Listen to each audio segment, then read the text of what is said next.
for men who refuse to stay complacent. Welcome to the Upgraded Man podcast with your host, Chris Anderson.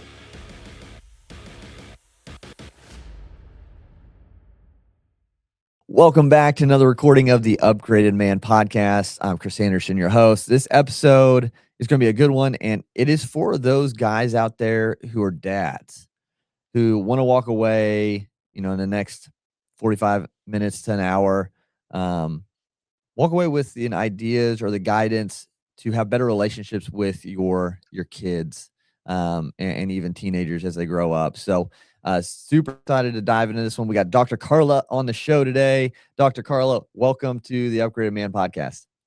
Yeah, thank you so much for having me. I'm looking forward to our time together.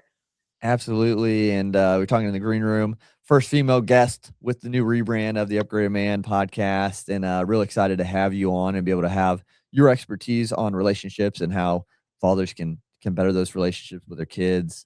And so I kind of want to jump right in, right? So there's a dad listening right now. We're going to kind of frame this. He's in his late 30s, early 40s. He's got a teenager, maybe an early teenager son. They used to be best buddies, and now things seem to be a little off, right? He wants this kid to get up and not be lazy. But kid doesn't want anything to do with dad right now, right? So you've sat across from hundreds and hundreds of men and helped them. What does that dad need to hear right off the bat from you? That's normal. So, Perfect. So step one is have some grace with yourself. You're not a bad dad.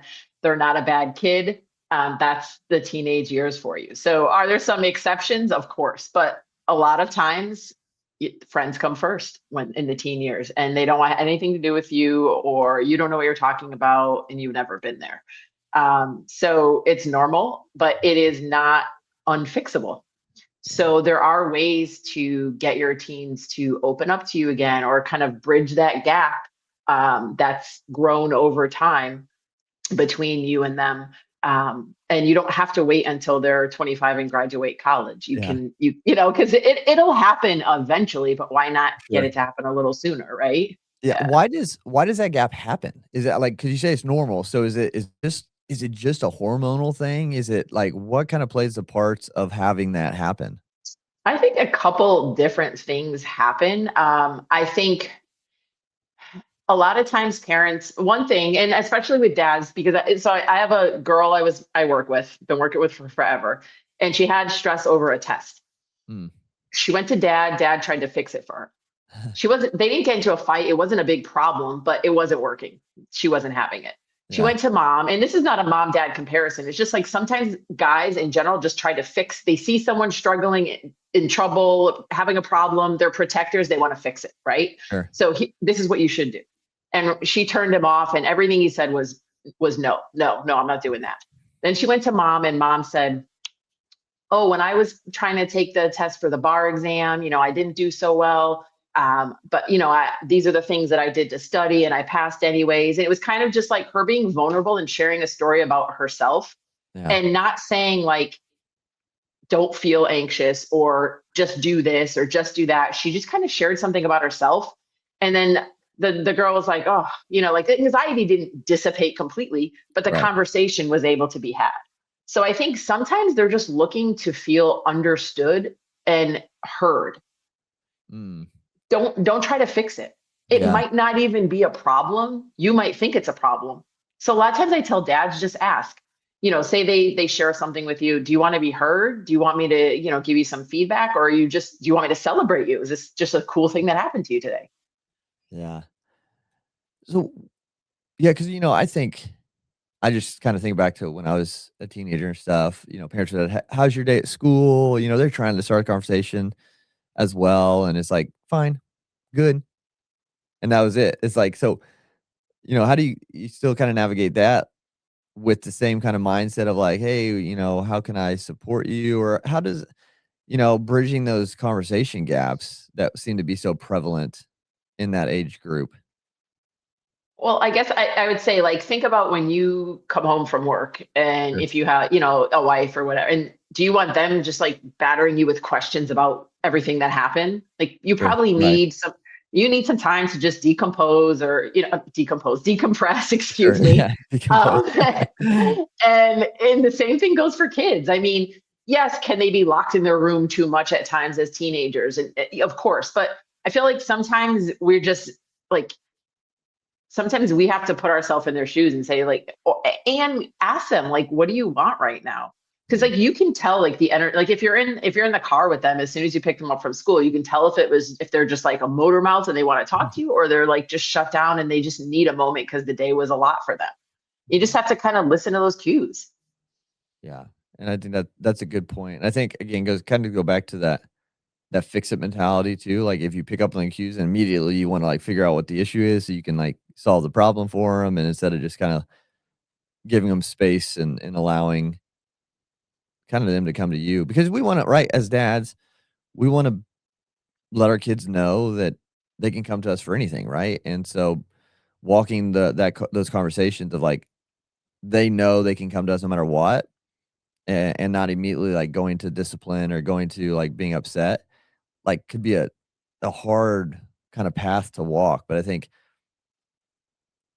would that be kind of the way we need to approach it so those conversations can happen later so that trust is there and not fear of getting in trouble? Yeah, I mean, I think they have big emotions that they either haven't felt before or aren't sure how to handle. And then, like you said earlier, like we just want to fix it right away. Mhm. And there also is something to be said about their brain. So they're not 25, 30, 35, 40. So they also take a lot of time to process things that we've already processed 10, 15, 20 years ago. Sure. So their brain is catching up when we're already trying to fix it. And then they're just like, oh, just stop because it's too much, right? So a lot of times it's also just taking a deep breath and just don't say anything right away. Yeah. Like let it sink in. And also that works too for like what they're not building autonomy if they're not problem solving. Yeah. So it takes them time, the gears are turning and you're already fixing it, but they haven't even gotten to the point where they're ready to fix it. So get them 10, 20, 30 seconds to kind of like process things. Then it's like, hey, do you want some help with that? Or are you good? Or just something as like, man, that sounds like a rough day. Yeah. Just literally validating that Right. sounds rough, even if you don't think it's rough. Yeah. that Yeah. sounds that sounds like a lot. That's a good point. And so my oldest he's going to be 5 this year, as this recording in 2026. He's going to be 5. So, it's a little bit different. I'm not in the teens yet, thankfully, and hopefully, the years go slow before we get there, but I try to find myself giving him space even now to solve problems, and sometimes I feel like I know I'm helping him, but sometimes I feel like I'm being too, what's the word I'm trying to look for? But, um, I guess not soft enough for him. So, like, when he's struggling with something, I'll just be like, "Hey, you can figure it out. Hey, how could you go about figuring that out? Or what could change that situation?" So if, like, he's, um, I don't know what he was trying to do the other day, he was doing something, and I said, "Well, what's something you could do to solve that problem?" Oh, he couldn't reach something. He just wanted me to lift him up, and I would love to just lift him up. I know he's 5, and I do still sometimes, but, like, I was like, "Well, maybe he could figure this out." And Yeah. so I was like, "So how could you solve this? If I wasn't here, Everett, what would you do?" And he thought about it for a little bit, and he went over and he grabbed, one of the like, a storage tote type thing, scooted it over, grabbed some books, put it on top of that, and then climbed up and grabbed what he wanted.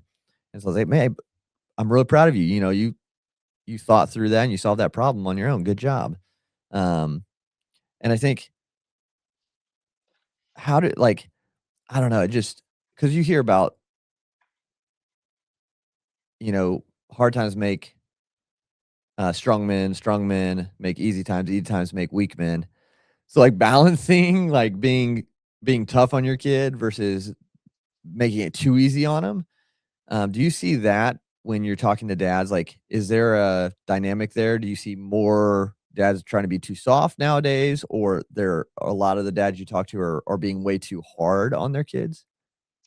I mean, it's hard to generalize. It's kind of like a case by case. I Yeah. see, or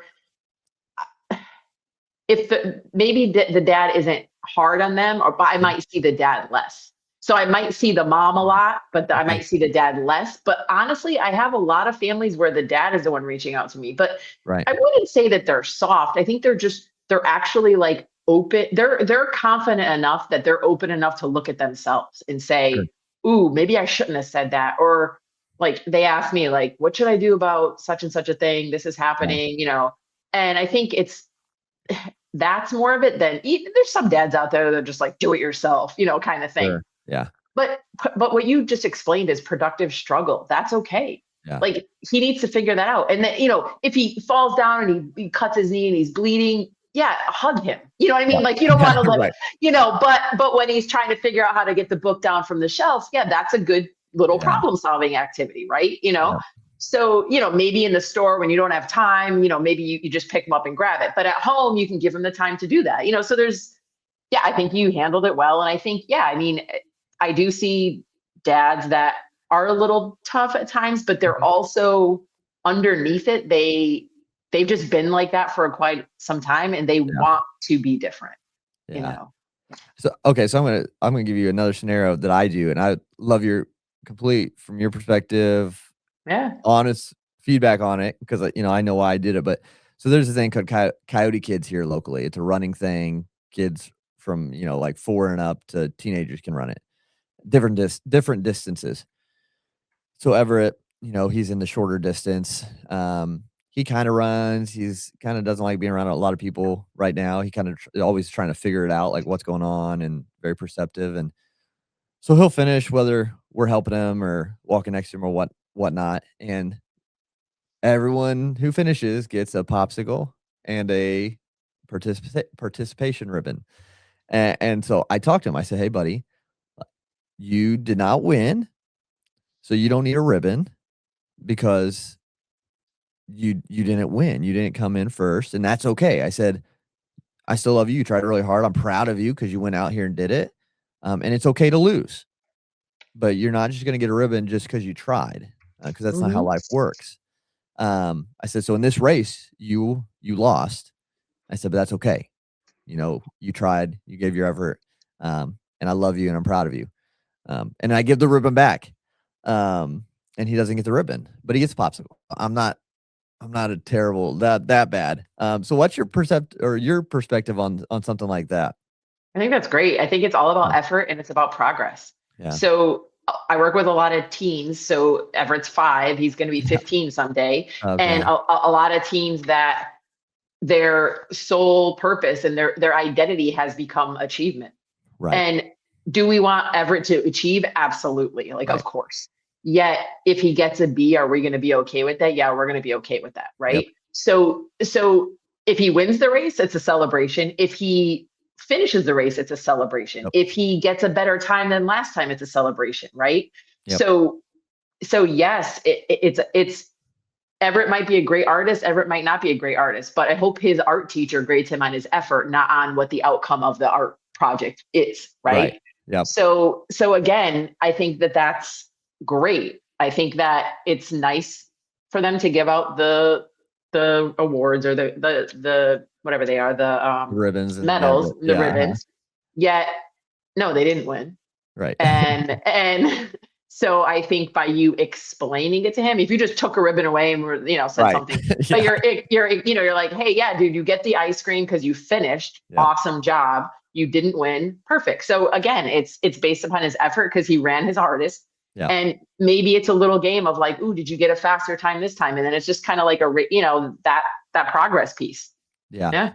I always joke with my wife. I say, "Man, I think the kids are probably gonna hate me when they get older because I am gonna be a little bit more tough on them than I kind of see some other parents doing. Not that the other parents are wrong or anything like that, but just from my perspective of wanting to make sure they're ready for real life and be ready for like you're not gonna just get the job because you think you're good at it, or you're not gonna just get the promotion because you think you're good at it. You're not just gonna be able to have a successful business just because you think you should." I always joke, I'm like, "Yeah, they're probably gonna hate me because I'm gonna be a little bit more tougher than probably some of their other parents." But, I just want the best for them. And, um, I don't know. I think and we're all learning this right as we go. And so I'm curious, you said a lot of dads reach out to you, right? You have a lot of dads reaching out to you. What do you hear a lot when these dads are reaching out to you? Kind of what's their like main concern? So sometimes, like recently, I had a dad reach out just about his son's anger. Okay. So, and what's the anger? Something obviously inside of him. He's not sharing it with dad. So there's that avoidance because he's Yeah. protecting himself. What's he protecting himself from? Right. Um, I have two brothers, and it's sports. So sports mindset. Okay. Um, I can think of another family where it was really like their relationship. Mhm. Dad's trying to push him to go to the gym. He's a bigger, heavier set kid. He was eighth grade. I had him eighth grade, ninth grade, 10th grade, I think.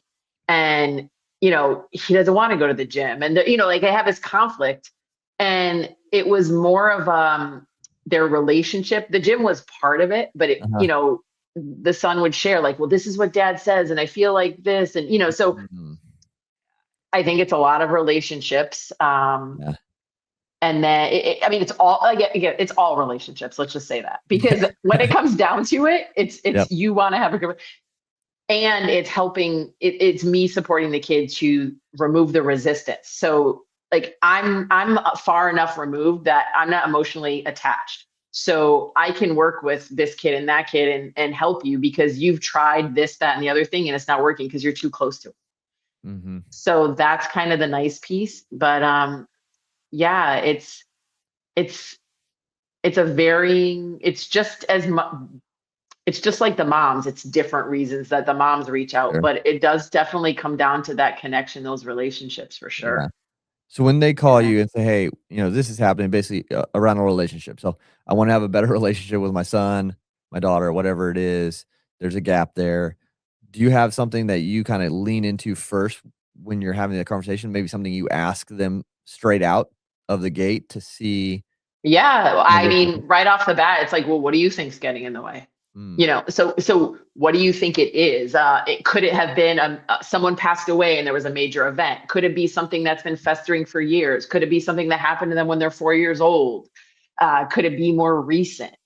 So how deep seated is this, and what do you think it is? And then I'll meet and I ask the kid the same thing because so whenever I meet with a family, I meet with the whole family okay. to start off with because I want to get everybody's perspective on what's going on because nobody's doing this alone. I'm not Yeah. just doing it with the 13-year-old. Right.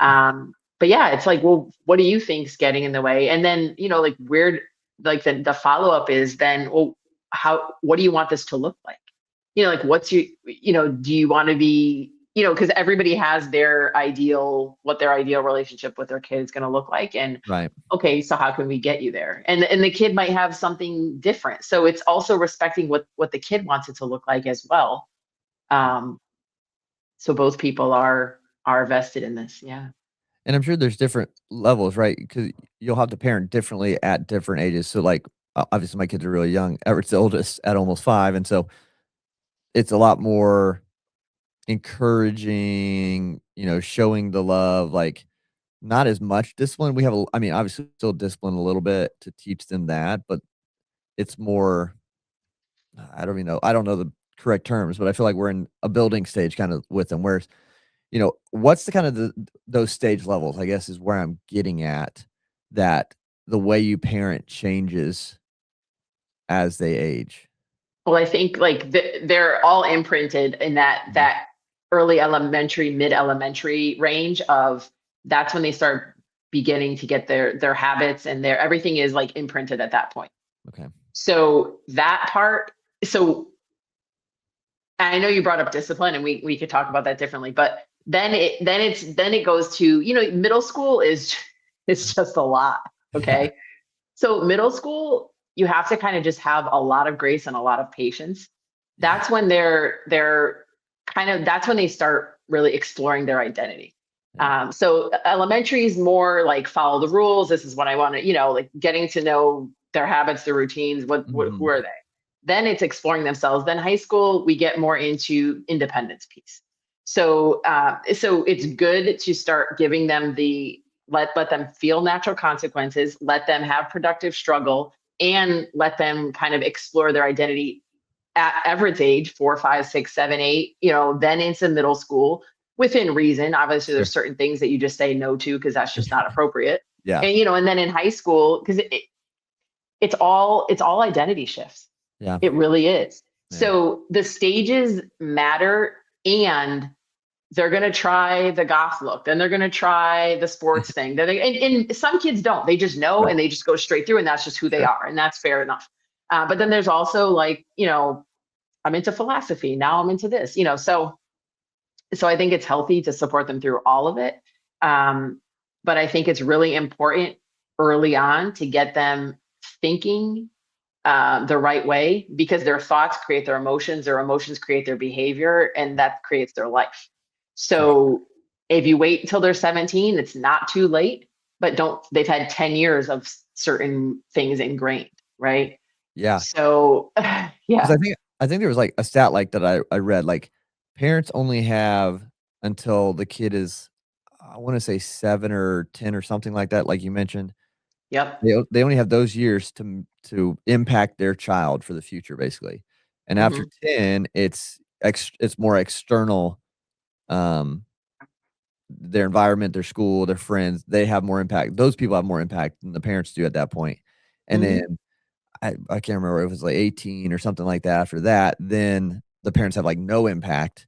But then Hmm. that kind of is where you have a different relationship with them. Is that kind of, am I correct on Yeah, remembering and that? and that's why it's so important to keep that open communication, because as they get Yeah. older, they're going to have a car, or they're going to, be Mhm. off.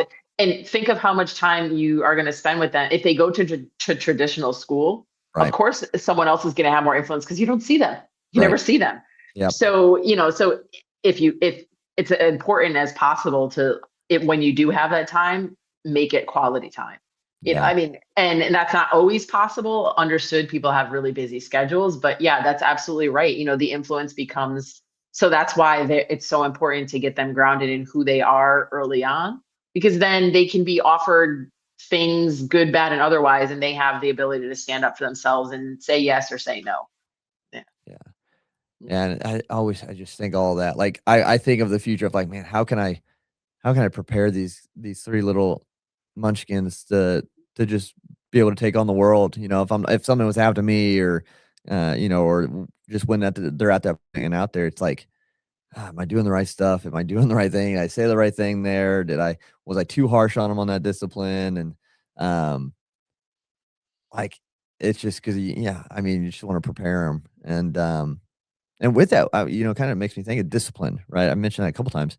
What are your thoughts on discipline at obviously different ages take different discipline Yeah. on the spanking, on the, like, timeout type discipline? Yeah, I mean, I don't personally. I don't believe in hitting your kid. So I Mhm. feel like there's a million other ways that you can communicate to them, Uh-huh. and I think that that's just like a knee jerk reaction, like very reactive. Yep. So I think I truly believe in natural consequences. So Okay. if they do X, Y, and Z, and then you take their video game away or whatever it is, that's fine. Yet, like, have you gotten to the root cause of what the concern was in the first place? It Mm. doesn't mean you still can't take the thing away, but if you're just taking the thing away and that's all that's happening, that's Sure. not good. So, Yeah. so if you like, for instance, Everett taking the book off the shelf, he figured it out. Let's say he did that and then it fell on his foot and he started crying. Okay, So yeah. not we don't want him to get hurt, yet Yeah. that was the natural consequence. Okay, I'm gonna give you a hug, yet hey, next time you do this, how do you think you should do it differently? That's an easy fix because that's not a detrimental situation. Yep. Um, but no, I don't really believe in it. I think being proactive with keeping that open communication. So hopefully they do come to you when they're making big decisions, and they're going Mhm. to make decisions without you, and they're going to be great decisions and they're going to be poor decisions. It's Yeah. just going to happen. Yeah. Yet leaving that open communication because you want them to have the least amount of consequences possible, the Mhm. least negative repercussions. And sometimes those negative repercussions are just redirection. Yeah. And, for example, I had like family I worked with, and she was an 8th grader, and mom was just emailing teachers and just sending all kinds of, no, just basically saving her anytime she just decided to get lazy and not do her work or get a C or, whatever it was. Yeah. Uh-huh. So mom wouldn't let her fail. And the natural consequence in the 8th grade, let her fail. Let her fail the test, retake the class, whatever it is. I know they were in a private school and it costs a lot of money, yet do you want to wait till she's 18 and she can't get the SAT score and she can't get into college? Yeah. So I know we kind of, we're talking about discipline, but I really just believe in natural consequences. Do you have to put your foot down sometime and like take things away? Absolutely.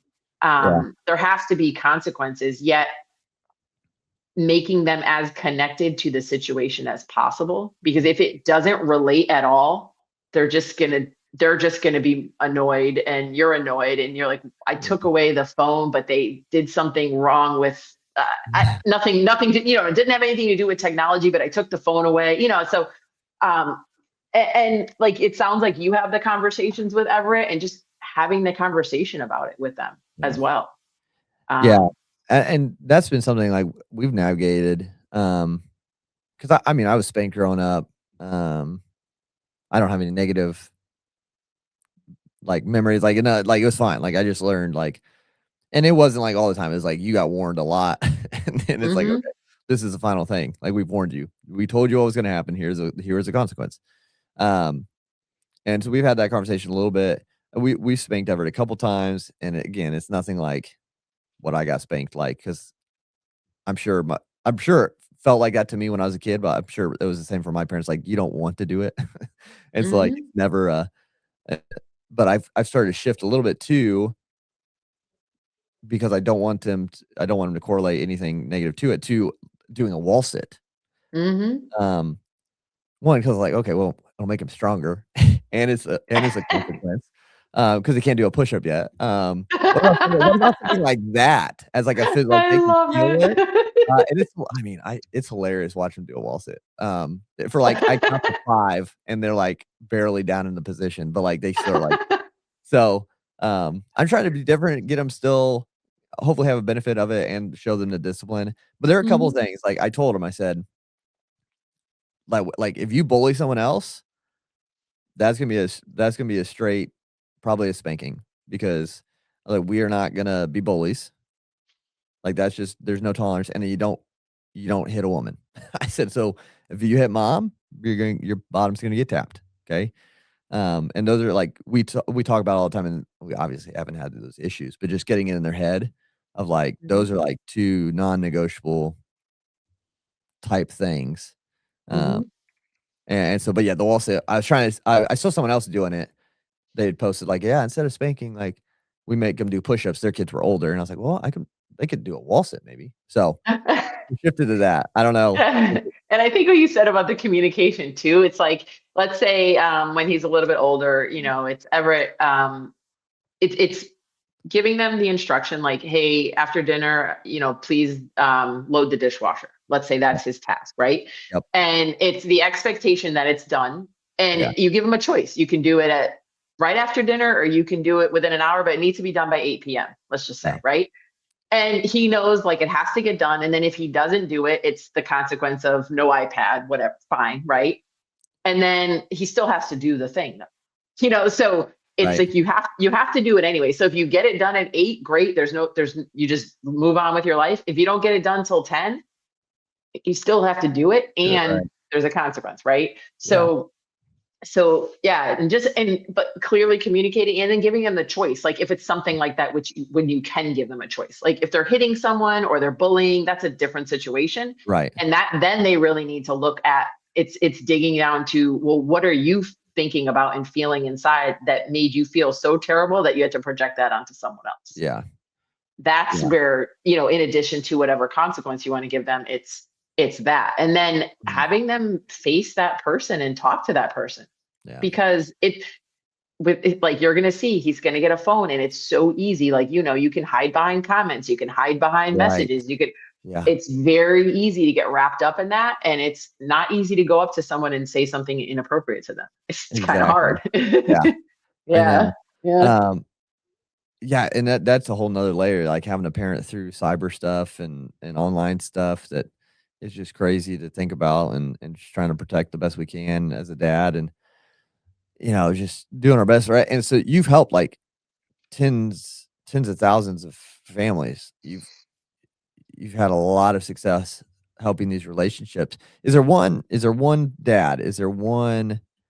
dad relationship with a kid that you still think about or like remember? You don't have to use names, of course, but like there's a disconnect there and you're able to help them solve that. And it was just, one of those moments of like that you'll never forget. Yeah, I mean, there's a lot of them. Yeah. There's a lot of them. I do still love my family that it was dad and two sons, Mm, and I still, message them once in a while. I see them on social media, so I kind of know what they're doing. We worked together for a couple years, and the older son, it was more on his relationships with girls and, mhm, that kind of stuff. The younger son, it was his sports and his confidence level, school. yeah. And with both of them, it was so they had a great relationship with dad, yet it, they wanted to make it more connected and even better, right? So they did stuff together, but were they really connected, right? Mm, And now I see them like the son, we kind of he had his first girlfriend, we processed through that, and now he's doing well. And the younger son is like playing all the sports, starting, dad's posting all kinds of things. And when I talk to dad, it's like it wasn't broken, but it wasn't working the way it was, and now it's so much smoother. There's open communication, there's not as many arguments. It's never going to be perfect, yet it's a lot better than it was. So I mean, that family, I just love them. And it was a straight up whole male thing. No, yeah. no girl, no girls. Wow. Yeah. Yeah, yeah, That's yeah. that's crazy. And so with that, like, is it coming back like the relationship, does it stem back to like the kids just wanting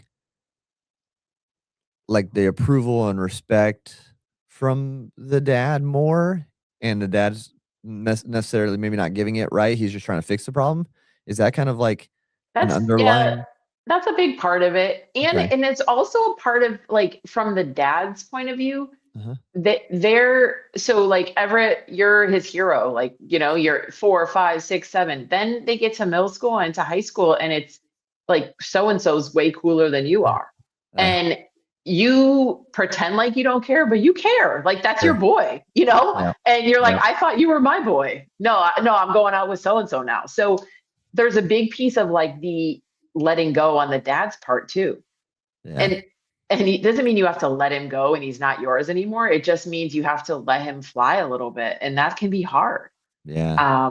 That can be hard because he always is going to love you, but he's like looking to someone else for certain things he always used to look to you for. Yeah, how do we navigate that as dads? How do you, like, c walk yourself through that of, like, because like, him and Riley both now are like, "Oh, you're my best friend. You're my best friend." I was like, "Oh, that's good. Don't stop, please." And so eventually that's not gonna happen. So how do you navigate, yeah, when those changes happen and you don't feel like you're the best friend or you don't feel like there's that hero, view from your kids to you? How does Yeah, that navigate? Yeah. I think it's a lot of the things we talked about: validating, open communication, hearing them, seeing them. For a practical strategy, what I would suggest is like how you prioritize your time with your kids. Yeah. So right now your kids are small, got it. Then it gets busier, then it's driving to soccer and driving to band and all the things, right? Mhm. So a lot of times what happens is you get wrapped up in that whole cycle of busyness, and Yeah. then they want to go hang out with their friends, and that's fine. But I would say what I use as like a strategy with parents often is to block out like 20 minutes a week with their teenager. Okay. Mm. But can you start that younger? Yeah. So 20 minutes a week of not on your phone, not, just strictly like, what does your teen want to talk about? Period. If it's about some video game that you can't stand, listen to them. Just talk about it. If you love sports and they don't, and they want to talk about music, let them talk about music. the point is they have your undivided attention, and more than 20 minutes would be great. But even if, when families get busy, so that's part of it, but it's also like the emotional piece on dad's side. A lot of times it's all moms, but you're letting go of them just as much as mom's letting go of them as they go into middle school, high school, and as they, leave the home. Right. Right. And that is keeping the open communication, but also like, can you communicate that to your kid? Can you be vulnerable with them and just say, I'm so excited that you have these awesome friends, and I also love our time together, and keep it in the schedule of like, I don't know, go to a museum together or go play soccer, whatever you guys like to do, but just keeping that alive as long as you possibly can until obviously, they move out. But right. There's no magical fix for you're gonna have emotions that you're gonna feel sad about it, but also knowing that they're in good hands and they've chosen great friends and you've given them that foundation. Mm-hmm. For sure. Yeah. And, again, it's just in my mind, it's always a battle of like, all right, am I doing the right thing? Am I doing the right thing? Am I doing the right thing? Mm-hmm. Yeah, you get like doubt, second guessing. Yeah. And it's crazy, but and so with that, like, if we're having these thoughts, like, what can we do better? If there's the dad out there listening, he's got young teenagers. What's one thing that he needs to stop doing this week that you see consistently in these relationships that are holding him back from having the best relationship with his kid? I think regulating himself. Mm. So oftentimes it's you want your teen to not give you an attitude or not shut down or not get angry, but then are you doing those things? So if you're a real calm dad and you're approaching it in the right manner, awesome. If you realize they're pushing your buttons and you're letting them, you got to handle your stuff, and don't just react, respond, and really like lower your tone, give them some space if they need it. It's we just want to be the parent and what we say goes, and that has to be that way sometimes in certain situations. But check yourself, like really, if you had a rough day at work and you're coming home and you're really upset, don't come in the house yelling at everyone, because, maybe you need to go for a walk for a few minutes and handle it on your own. Or maybe you need to, whatever you need to do, go ground yourself, go take a nap, and just communicate to everybody that I'm out of commission right now. And then rejoin the family later.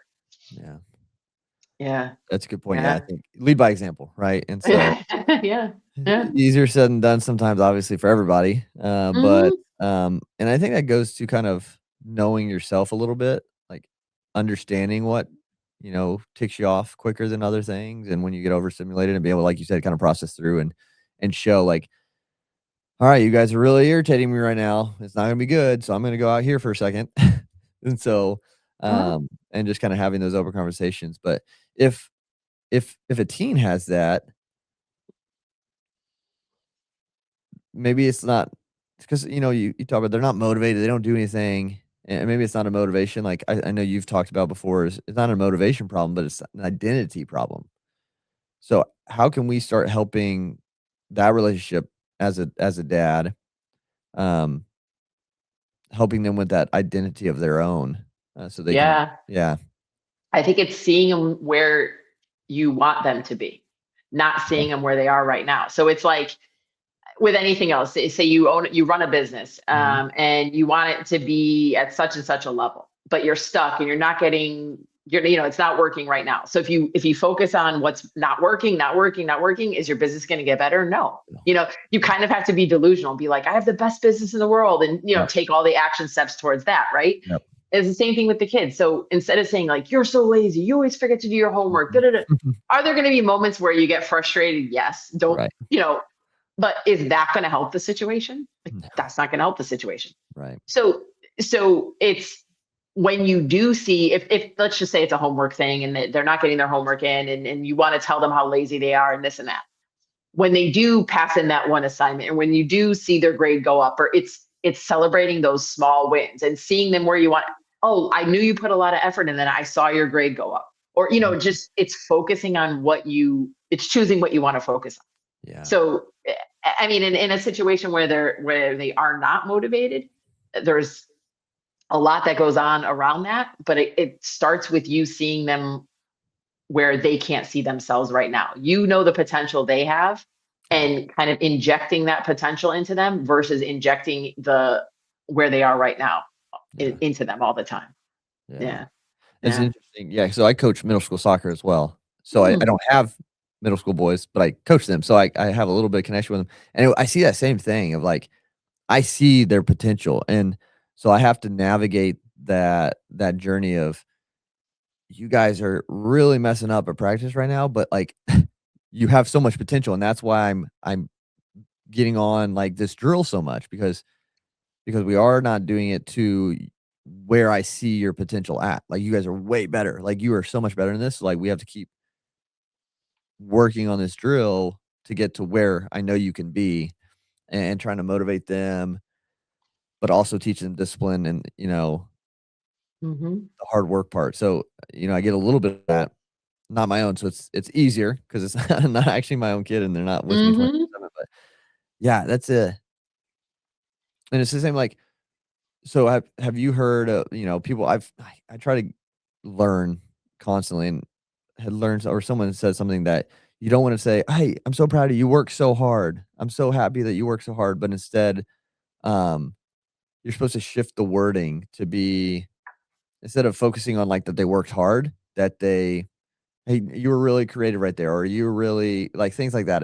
Does that make sense? Is that right? Correct? Or is Yeah, that like you're wrong? talking about like, yeah, well, I guess like it's kind of sounds to me what you're saying is a bit of growth mindset kind of thing. Yeah. As well as, yeah, I mean, so it's not focusing on the outcome per se. Right. If they don't bring home an A, but Mhm. you saw them like 2 weeks working on this project, you Yeah. know, whether you say you worked hard on it or you gave a lot of effort, or point is I'm recognizing that you did your best Yeah. on this.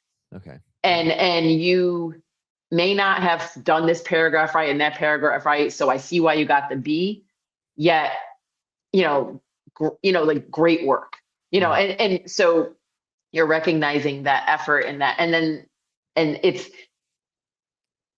to kind of tie in the last two things you talked about. It's the way that you're talking to them is like you have the potential, you see the potential in them, you see the hard work they put in the project, you see the job they did on the soccer field, and it's like they're borrowing that belief from you because they're Yeah. not believing in themselves if they're No. not motivated, or if they're, so you have to kind of let them borrow that belief until they can have that belief on their own. Yeah. um but if that answers your question. Yeah, no, yeah, and I think that's a good point to have, is like, yeah, just like words of affirmation, I think, right? Like, just building into them, Yep. and And the helping thing them about understand. affirmations is also giving them like reminding them of the evidence, because they're not going to Yeah, believe it right away. If you say right away like, "Oh, you're so smart," or like, "I am smart," and they just got a D, they're like, what's wrong with you, right, right? yeah. But if you're like, but remember, when you got I don't know, this test and that assignment, and remember you Yep, read this book and whatever it is, and yeah, then it's like, "Oh, actually I am smart, I just like didn't study for that test," or then they start to realize like, I just didn't, or I just blew it, I just didn't, I don't know, I was spaced out, whatever it is. But yeah, point is it's the affirmation, but it's also the evidence. Like that right, is what gives them that self-belief of like, I did it last time, I could do it again. yeah, and I think it's reminding them, like this season of soccer, I go back to that because 'cause they're teenagers, they're at that Mhm, age. I said, "Guys, obviously we wanna have a winning season, but we need to focus all we need to focus on is each moment and what we can control." mhm, And doing those little things right, and the outcome will be the outcome. But as long as we're doing the little things the best we can, whatever the mhm, outcome is, it is what it is. But we can only focus and control ourselves in these moments, and that's the most important thing. I say, because in life, all you can focus on is what you can control in this moment, and mhm, whatever the outcome is, it is what it is. And so we kind of really focus on that this season. Um, And it seemed to help. It seemed that they kind of understood that. They probably got annoyed with me saying that, because I would always say, "Hey, let's do the little things right. Just focus on the little things." And I but think, you'd be surprised they're listening. yeah, which that's another thing too. Like, I feel like sometimes when I'm talking to them, again, I'll go to them because 'cause they're teenagers. Yeah. I'm like, they probably think I'm the stupidest person alive. They probably think I'm the are they Well, so actually now, listening? Like, so what's getting in the way for you there is the question, yeah, because well, yeah, what you're saying right there is, like if your soccer team can get, like, I don't know, their 3-point passes or their corner yep, kicks are better, whatever it is, are on point and way better than last year. And let's say you didn't score one goal, sure, that's the growth. But yeah, yeah, I mean, you're judging yourself right there when you're actually telling them the right thing. It's just they're yeah, not going to give you the validation of like, coach, you're so yes, great. Thank you right, for the talk. No, yeah, they're gonna roll their eyes at you and they're just gonna make make fun of some you, jokes right? and Like, yeah, yeah, exactly. and that's what they're supposed to do. They're supposed to Yep, annoy you, right? yep. Yeah. No, that's good, and that's a good reminder because yeah, I'm like, I don't know if they're taking this in. I talked to my assistant coach. I'm like, they're probably like, "What is coach talking about? What is he on right now?" But you'd be surprised if I could tell Yeah, you about a male story. yeah, My sixth grade travel coach, uh-huh, soccer, because I played soccer, basketball, and okay, softball. I flew back home to see him like last year. I'm still in touch with him. Like that's that was awesome. he was my coach for 7 years, middle school and high school. Uh-huh, I mean, he took out the whiteboard, he'd have his uh-huh, markers, would eat it, would have our oranges, but I think he was a mindset coach before mindset coaches were a thing. yeah, And I think our team did well. We had a lot of fun. We won a bunch of tournaments and stuff. But outside of that, now that I'm doing, the field that I'm in with the mindset, I can mhm, definitely know that I pulled a lot from what he said. So if that's encouraging to you, know that they are listening, and yeah, they're probably not going to be pro soccer players, but it's going to help them in their career and their relationships and their life in the future. So keep yeah, at it. I appreciate that. Yeah, that's good, and I'm like, I'm here to make you better soccer players and more importantly, better men, and if we win, that's great too. Like, obviously, we wanna win competition, but, Hmm. at the end of the day, we wanna get better at soccer, we wanna get better as individuals, Hmm. and Yeah. so, um, so kinda round out the conversation, what would you say? Because we talked about dads, focusing on themselves, like taking care of maybe things that don't align with what they're trying to get their kids to do, um, leaving space for their kids to feel comfortable speaking to them or talking to them, spending time with their kids. Is there anything in the next 30 days that a father should implement to start improving their relationship with, their sons, their kids that we haven't mentioned? That we haven't mentioned. Yeah, that we don't want to Yeah, leave out. we talked about the communication. We Mhm. talked about making it a priority, setting a time aside. I don't know if we talked about it, but a little bit of just being able to be vulnerable with them. Okay. You had a rough day at work and you shared like how you overcame a certain situation, and that might not be, for a 4-year-old, but as they get older, instead of just saying like be resilient, so they're like, what does that even mean? Yeah. But maybe it's like, you had touched on it earlier, like modeling. Like they don't know what you do all day or how hard it is. They're in their own world, and Mhm. vice versa. So it's just, maybe it's being vulnerable and sharing. Like, I had this challenge at work. This is how I overcame it, and that just kind of, they may just say great and not care, and you think they don't care, but that opens the door. It's kind of like, now they know that you're leveling with them. They can level with you too. Yeah. So yeah, a little bit of I like that. I vulnerability. I I think that's a good one, and I think the story aspect, because in business, we are facts tell and stories sell. People are drawn to stories. Is why they love, music. They love TV. They love reading, because the stories they can relate to things with the characters, and so Mhm.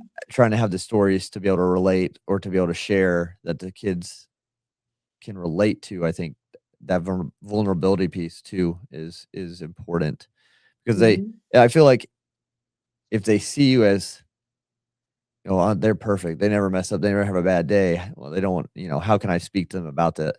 But if you can be vulnerable and open of like, "This is a rough day. This is what happened, and we're gonna keep Yeah. moving forward," or this is how I responded, things like that, I think, yeah, that would be a huge Because you're the one transferable. always telling them what to do as they Right. grow up, obviously.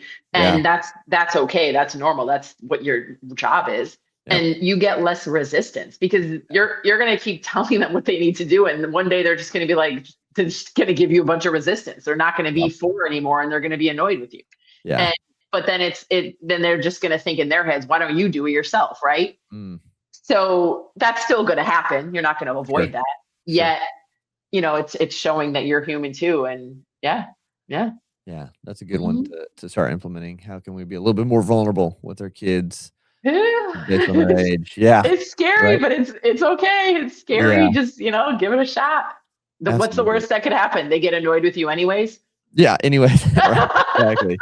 And I think it's I love nature. I love being outside. I love God's creation is what he's done out there and what he stories he tells through nature. And I think we just planted a garden. And I kind of see it as that, like kids are like the soil, and like we're trying to put all these different things, respect, discipline, hard work. We're putting these seeds by our actions. We have to take action to do it. And then we've got to nurture that. So you still have to have those conversations. You still have to be vulnerable. You still have to spend time with them. And that's like the watering and the sun, piece to it. Because that allows those seeds to then to grow in their life. And if you don't do that, then, nothing's going to happen, right? So there's nothing we produce from it. And so, but there's that patience piece, because once you plant it, you water it, you get the sun, you get all that. Nothing just pops up right away. It takes time, and certain seeds take longer than others to start showing and growing and then even producing fruit. So that's kind of where my mind went to after kind of, our conversation with everything you kind of shared and guided us through today. So, so true. And it's knowing your kids too, because you're gonna like I've had brothers and sisters or sisters or and it's this one's really organized, this one isn't, this one's really creative, and so you're gonna have to train them to be a certain way, and certain things are going to be really easy with one kid, and then you're gonna have to train them to help them with other areas. So it's individual, but it's also, you want to have them check all the boxes, and are we strong in all the areas? And it takes time and patience. I just actually transplanted some plants today, so that metaphor was right on point. Nice. Because I was thinking about it. And parents will work with me, and then it's like, well, this didn't happen yet. I'm like, and then give it a minute, and then boom, oh, they're like, whoa, where did that come from? And so just keep telling your soccer players all the things, because one day if it hasn't sunk in already, it'll sink in. Yeah. No, that's a good reminder for sure. So if there's one thing you could tell a dad listening right now, what would you want to leave them with? I would say have some grace with themselves. They're not perfect. They're never going to be the perfect parent.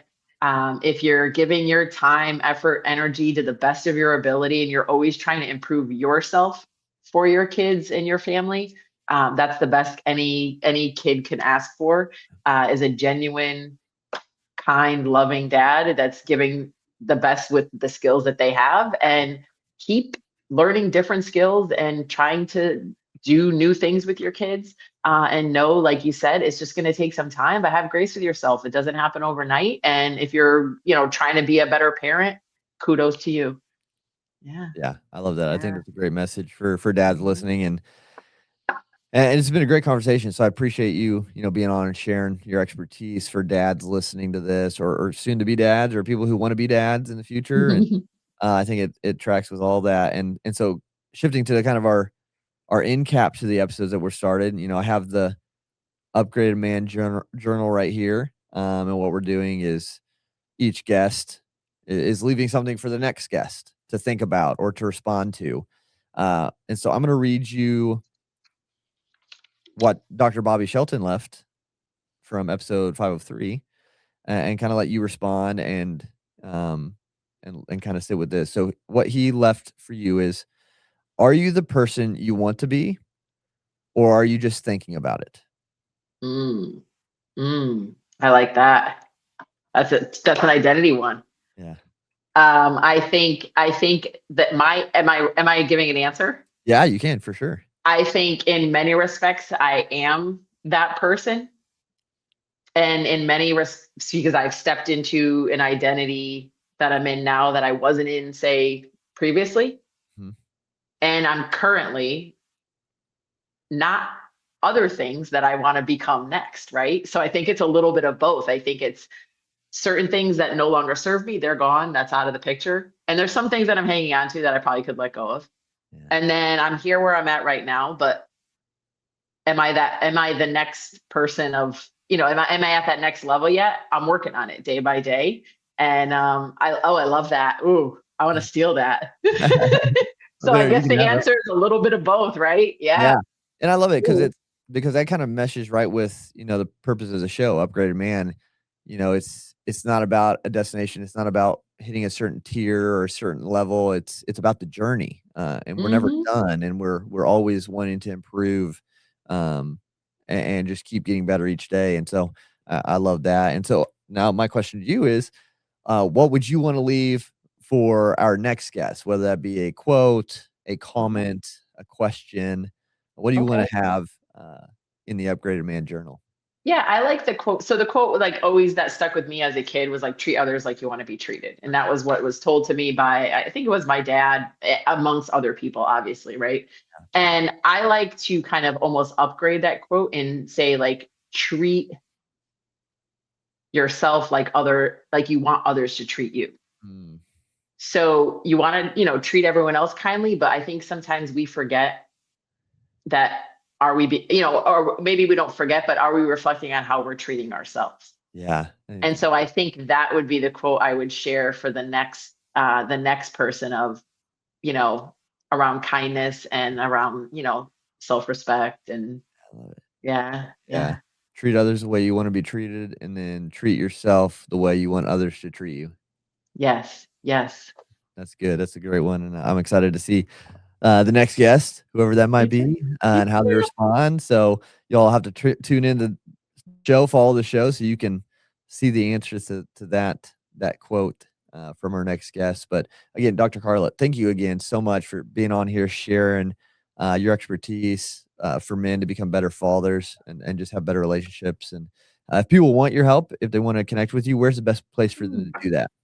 Yeah, social media is good. I'm on Instagram, Facebook, LinkedIn. You can send me a message, follow me. Pretty low key. I have some bunch of YouTube videos if you're interested.